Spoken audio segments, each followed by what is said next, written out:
Hai semuanya, bertemu lagi bareng Mihu di sini. Oh iya, kali ini Mihu akan membawakan alur cerita Donghua yang berjudul Wudong Qiankun. Mihu mengingatkan sekali lagi ya bahwa konten ini full spoiler. Tanpa lama-lama lagi, yuk langsung aja kita masuk ke isi ceritanya. Melanjutkan dari kisah sebelumnya. Sosok yang menyala-nyala itu berdiri diam di belakang Lindong. Meskipun tidak membuat gerakan apapun, itu masih mengeluarkan gelombang energi samar yang membuat hati seseorang terguncang. Pada saat ini ruang batu yang berantakan benar-benar sunyi. Terlepas dari siapa itu, Motai Moling atau praktisi panggung Nirvana berpakaian hitam, semuanya menatap sosok berkobar di belakang Lindong dengan takjub. Bagaimana bisa ada praktisi panggung Nirvana di sisinya? Motai dan rekan-rekannya bergumam tidak percaya pada diri mereka sendiri.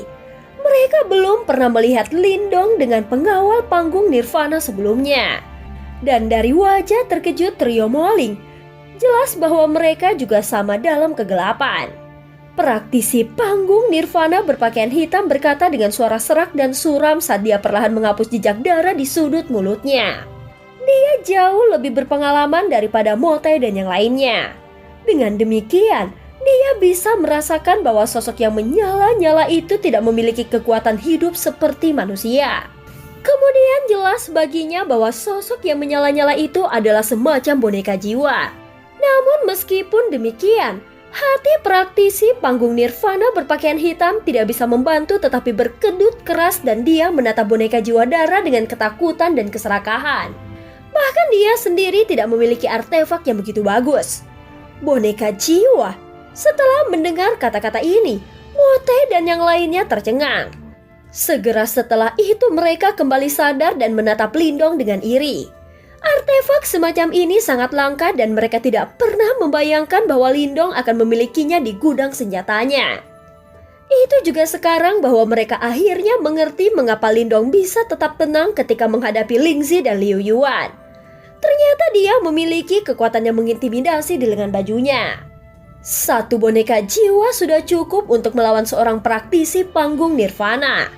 Dengan praktisi panggung Nirvana yang tidak biasa sebagai pengawal, mengapa Lindong takut pada Lingzi dan rekan-rekannya? Lindong tidak menjawab sambil tertawa. Dia berbalik untuk menatap praktisi panggung Nirvana berpakaian hitam. Tersenyum sedikit ketika dia berkata, "Jadi apa yang akan kau lakukan selanjutnya?" Setelah mendengar kata-kata ini, cahaya dingin muncul di mata praktisi panggung Nirvana berpakaian hitam. Namun setelah melihat boneka jiwa darah di samping Lindong, dia tidak punya pilihan selain menahan amarahnya. Dari konfrontasi sebelumnya dengan boneka jiwa darah, dia mengerti bahwa jika terjadi perkelahian boneka jiwa darah akan meronta-ronta. Selanjutnya masih ada Lindong yang menatapnya dengan iri dari samping. Situasi saat ini telah berubah tidak menguntungkan baginya dalam sekejap. Sangat jelas dia harus menunda ide untuk merebut simbol Vena pohon untuk saat ini. Nak, jangan terlalu senang dengan dirimu sendiri. Dengan menyinggung kekaisaran tebing iblisku, aku khawatir kau tidak akan memiliki waktu yang mudah di masa depan. Boneka jiwa belaka tidak akan bisa melindungimu di medan perang kuno. Ucap praktisi panggung Nirvana berpakaian hitam memelototi Lindong dengan dingin sambil menyeringnya jahat.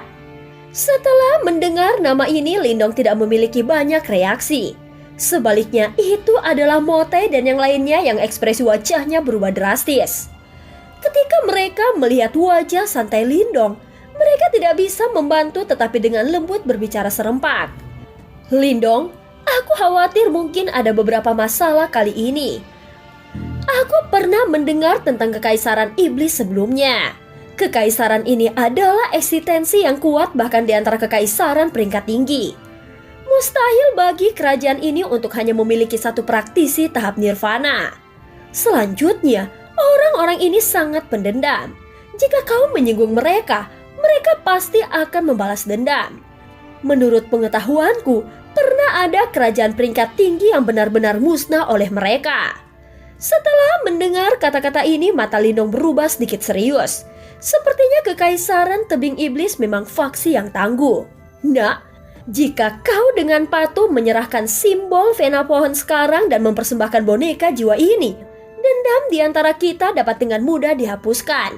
Kalau tidak, aku khawatir mungkin tidak ada kesempatan bagimu untuk membedakan diri di antara medan perang kuno. Ucap praktisi panggung Nirvana berpakaian hitam mencibir saat dia melihat perubahan di mata Lindong. Dan ada nada sombong dalam suaranya. Lindong mengerutkan alisnya dan menatap sosok hitam itu sekilas sebelum menjawab dengan sikap acuh tak acuh. Aku tidak peduli siapa dirimu dan dari mana kau berasal. Aku tidak pernah memberikan apapun yang aku miliki kepada siapapun. Enyahlah, ucap Lindong yang matanya tiba-tiba berubah serius pada beberapa kata terakhir sementara wajahnya memancarkan niat membunuh. Bajingan, ucap praktisi panggung Nirvana berpakaian hitam sangat marah ketika dia melihat sikap Lindong. Awalnya dia berpikir bahwa dengan menggunakan nama kerajaannya, Lindong tidak akan menolak permintaannya.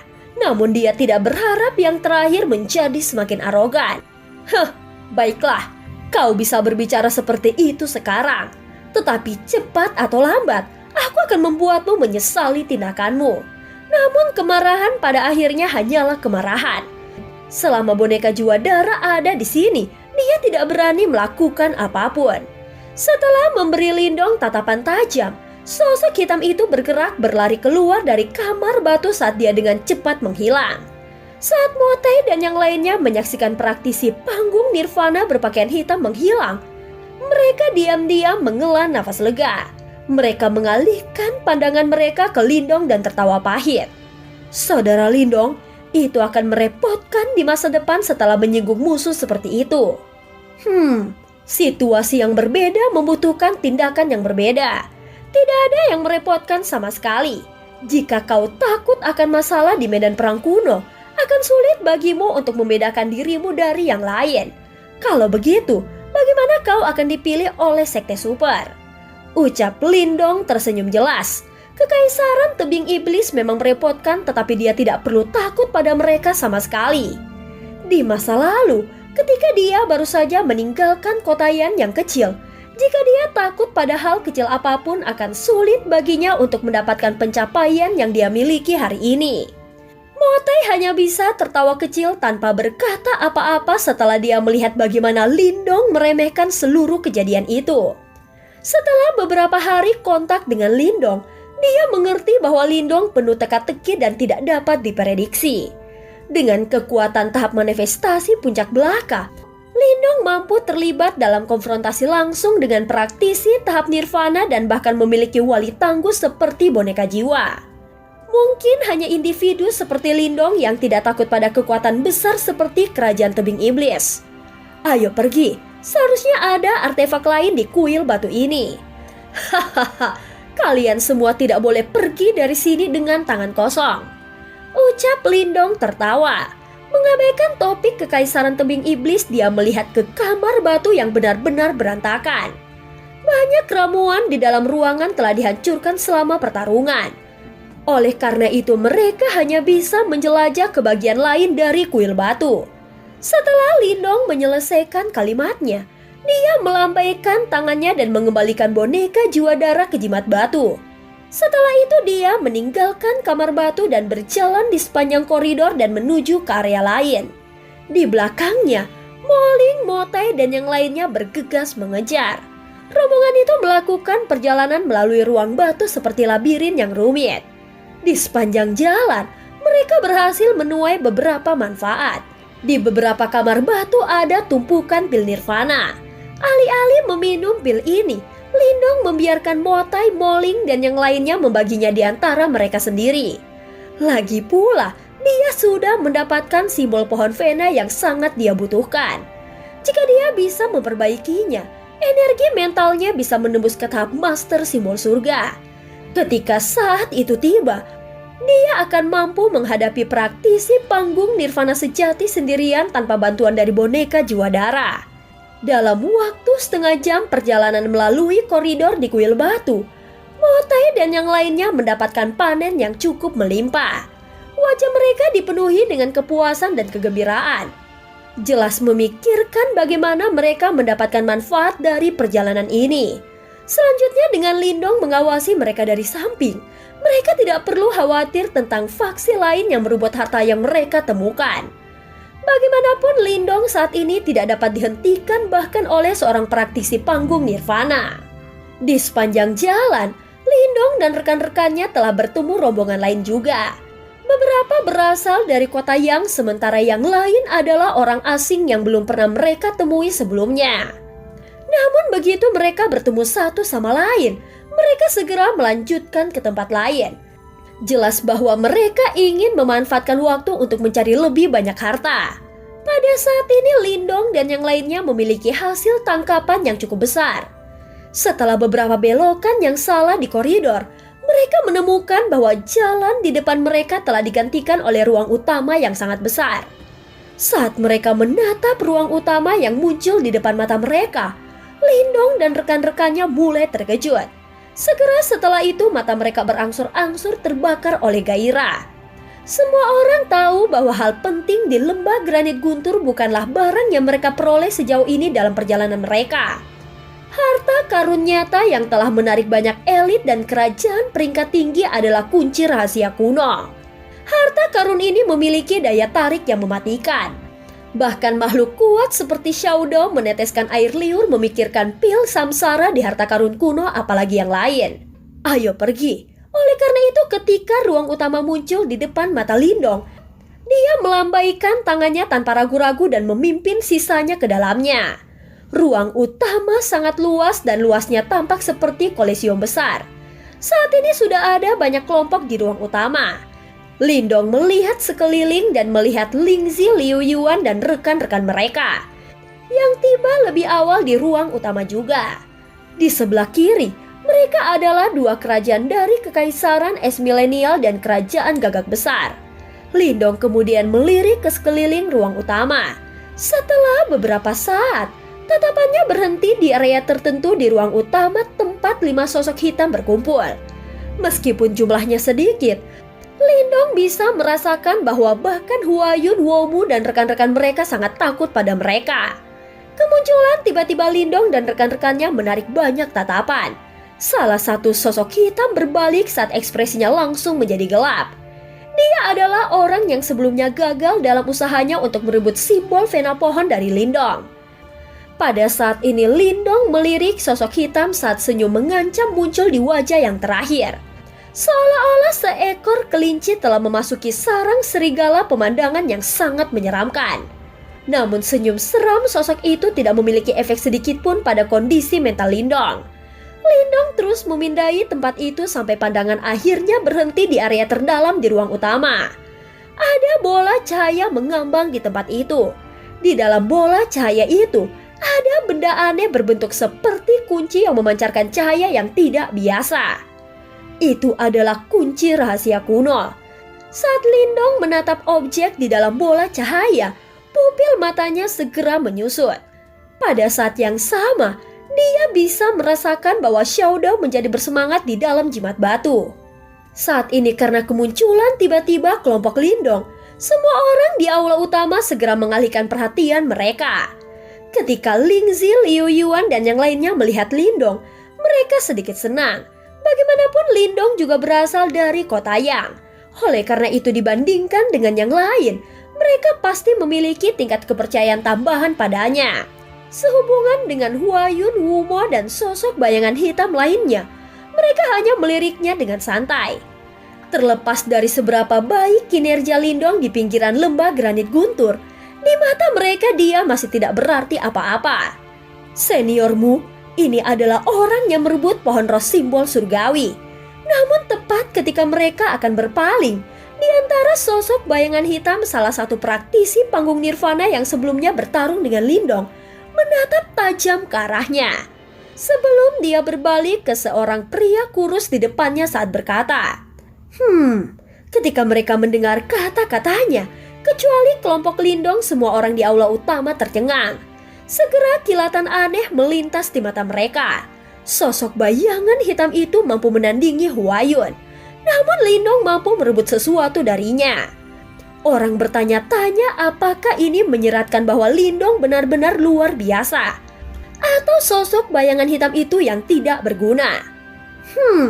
Tahap manifestasi puncak.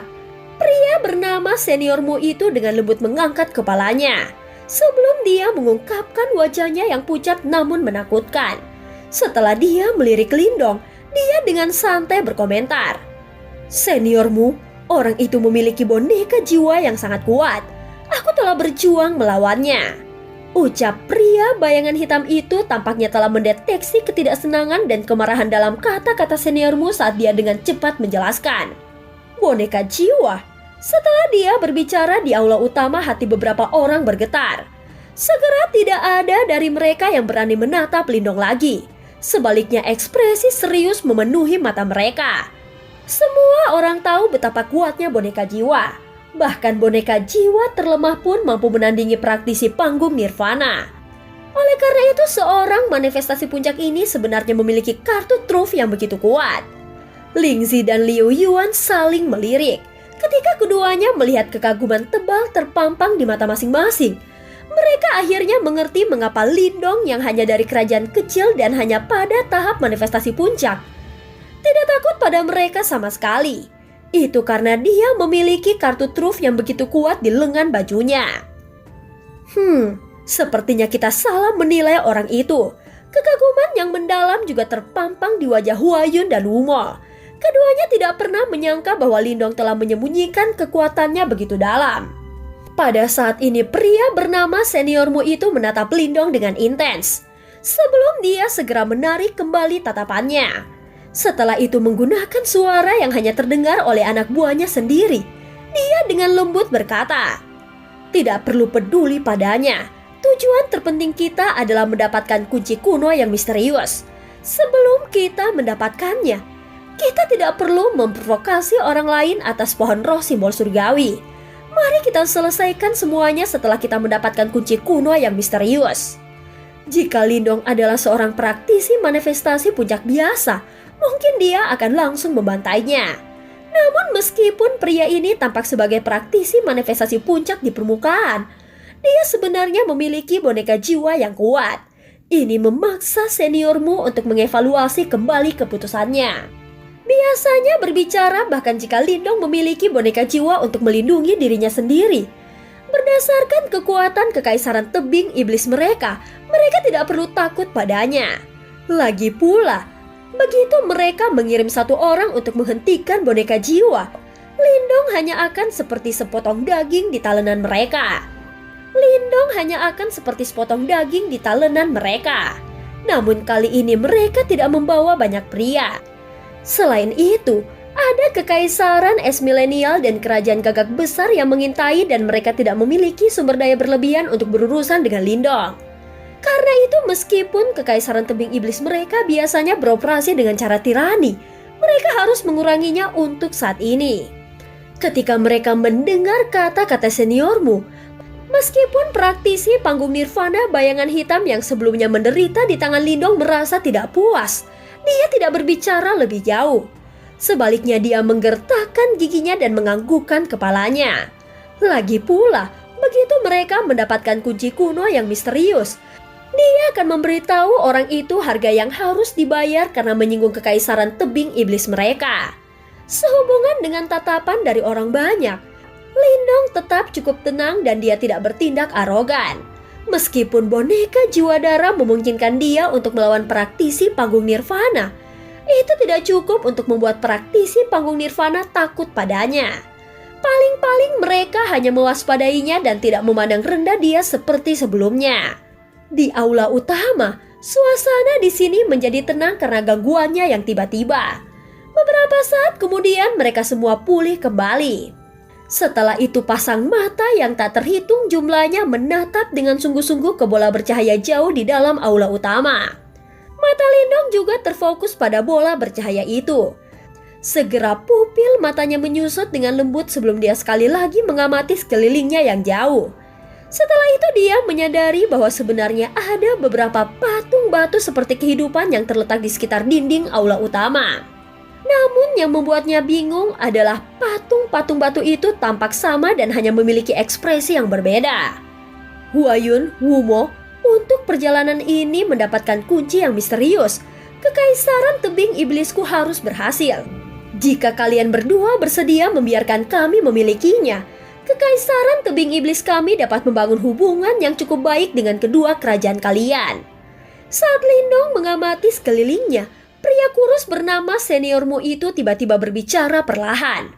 Ketika mereka mendengar kata-katanya, Huayun dan Wumo memberikan senyum palsu sebelum mereka berkata, "Chenmo, permintaanmu terlalu berlebihan. Kami telah berusaha keras untuk mendapatkan kunci kuno yang misterius. Jika kau ingin kami mundur berdasarkan hanya kata-katamu saja, bukankah itu lelucon?" Meskipun kekaisaran tebing iblis memiliki reputasi yang mengerikan, dua Huayun bukanlah individu biasa. Oleh karena itu konyol bagi Chenmo untuk berharap bahwa mereka akan mundur berdasarkan kata-katanya saja. Saat ini di arena, dua kerajaan mereka memiliki tim besar. Sementara itu kerajaan tebing iblis hanya memiliki 4 orang selain Chenmo. Di antara mereka berempat di samping praktisi panggung Nirvana yang sebelumnya bertarung dengan Lindong, 3 orang sisanya hanya setengah langkah menuju tahap Nirvana. Oleh karena itu secara komparatif ada kesenjangan di antara mereka. Kalian berdua sebaiknya tidak memaksakannya.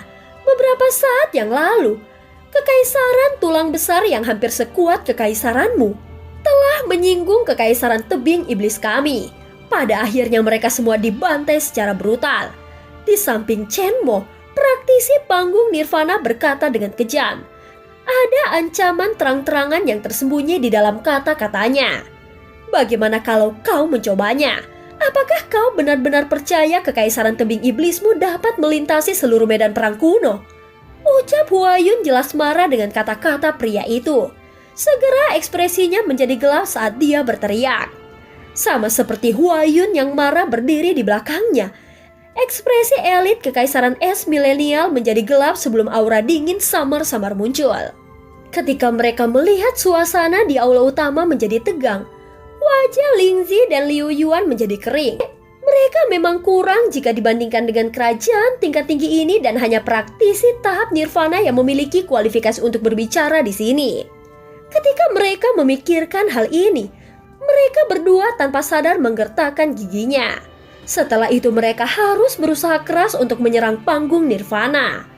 Lagi pula, hanya mereka yang telah mencapai tahap Nirvana yang memiliki kualifikasi untuk mendapatkan sumber daya dan harta langka ini. Chenmo, meskipun kekaisaran tebing iblismu memang kuat, untuk hari ini kau hanya memiliki 2 praktisi panggung Nirvana. Saat ini Wumo juga berbicara dengan lembut. Arti dibalik kata-katanya sederhana. Berdasarkan orang-orang yang dibawa Chenmo, itu tidak cukup untuk memaksa mereka mundur. Apakah kalian benar-benar di panggung Nirvana? Namun ketika dia mendengar kata-kata Wumo, senyuman aneh tiba-tiba muncul di wajah Chenmo. Sementara itu ada cahaya kemasan aneh yang mengalir di sudut terdalam matanya.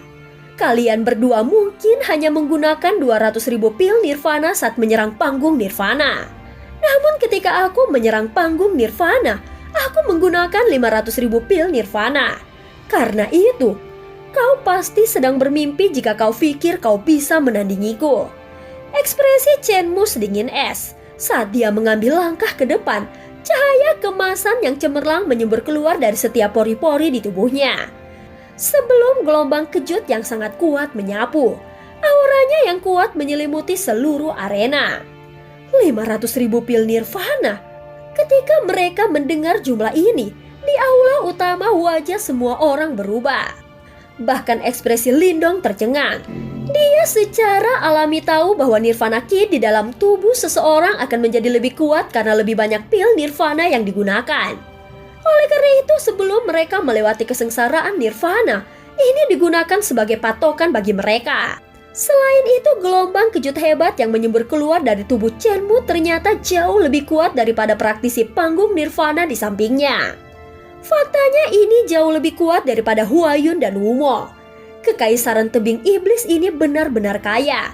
Lagi pula 500.000 pil Nirvana adalah angka astronomis di mata Lindong. Sama seperti hatinya gemetar, Langkah kaki Lindong sudah berhenti di depan sebuah patung batu. Saat jari-jarinya menelusurinya dengan lembut, matanya langsung menyipit sebelum rasa kagum memenuhi matanya. Lindong, hati-hati. Aula utama ini agak aneh dan sepertinya ada getaran yang sangat tidak jelas di dalam patung-patung batu ini.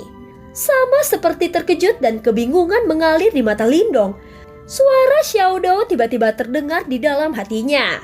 Seketika Lindong menarik jarinya sebelum dia melirik Moling. Ketika yang terakhir melihatnya, ia tampaknya mengerti niatnya. Setelah itu sekelompok pria diam-diam mundur ke pintu aula utama. Berdasarkan tindakan mereka, sepertinya mereka takut terlibat dalam pertarungan dan oleh karena itu mereka tidak menarik banyak perhatian. Pada saat ini aula utama masih agak sunyi. Kemungkinan besar dari mereka dikejutkan oleh 500.000 pil Nirvana Chenmu. Ketika dia melihat situasi ini, senyum berbisa melintas di wajahnya yang suram. Segera dia berbalik sebelum dia berjalan menuju bola bercahaya itu jauh di dalam aula utama. Setelah itu sebelum dua Huayun pulih dia meraih bola bercahaya itu. Bajingan, saat ini Huayun dan Wumo akhirnya pulih. Seketika ekspresi mereka berubah sebelum mereka akan bergerak. Namun itu jelas sudah terlambat. Saat ini telapak tangan Chenmu telah menyentuh kunci di dalam bola bercahaya itu. Namun yang paling mengejutkannya adalah saat dia melakukan kontak, telapak tangannya menembus seolah bola bercahaya itu tidak ada. Pemandangan ini membuat semua orang tercengang, sama seperti mereka semua bingung. Suara berderak lembut tiba-tiba muncul di aula utama. Di tengah suara berderak itu, pupil mata Lindong menyusut dengan hebat. Itu karena dia melihat status batu yang ditempatkan di dinding batu sebenarnya perlahan berdiri. Sementara itu getaran yang tidak kalah dari seorang praktisi panggung nirvana muncul dari tubuh mereka. Itu bukan kunci kuno yang misterius, tapi kunci jebakan. Pikiran ini melintas secepat kilat di benak Lindong. Dan cerita pun berakhir. Terima kasih udah dengerin Mihu dari awal sampai akhir ya. Sampai jumpa.